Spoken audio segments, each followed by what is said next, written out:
This is Physics 2211 Lab 2, Motion of a Falling Object.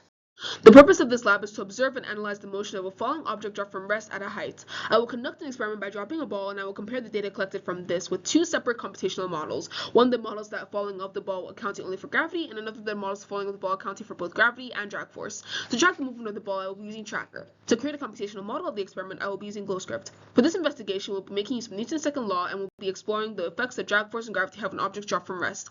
Preview of the results. As expected, the model that included both drag force and gravitational force more closely resembled the real-world experiment, as it applies more forces that are present in the real world compared to the only gravity model that applied just the gravitational force. Its principles. This lab makes use of Newton's second law, which states that the net external force acting on the system is equal to the change in momentum of the system divided by the time over which the momentum changes. This is what allows us to derive the velocity of the formula that we will be using. The equations are shown below.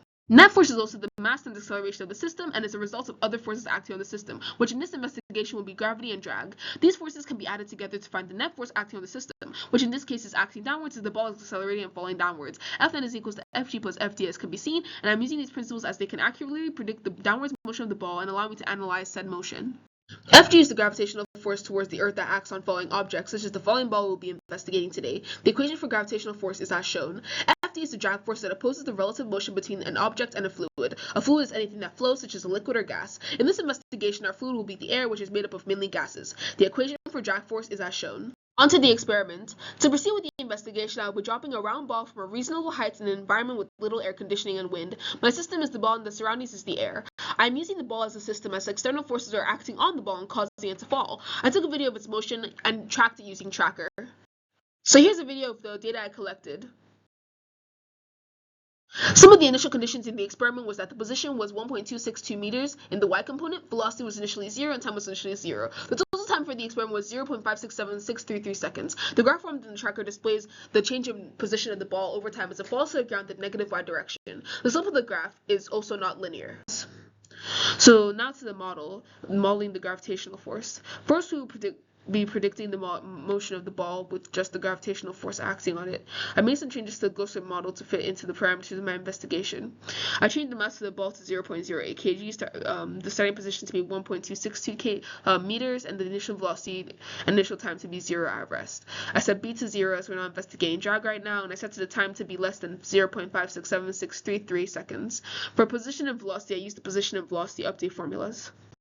Here are the results of the model and the data collected. I then now moved on to gravitational force and drag. I changed the B value, which I obtained by trying different values until the final position of the model is about the same as the final position in the real-world experiment. I also changed the formula for force for Fnet so that it could account for both gravity and drag, as can be seen in the diagram.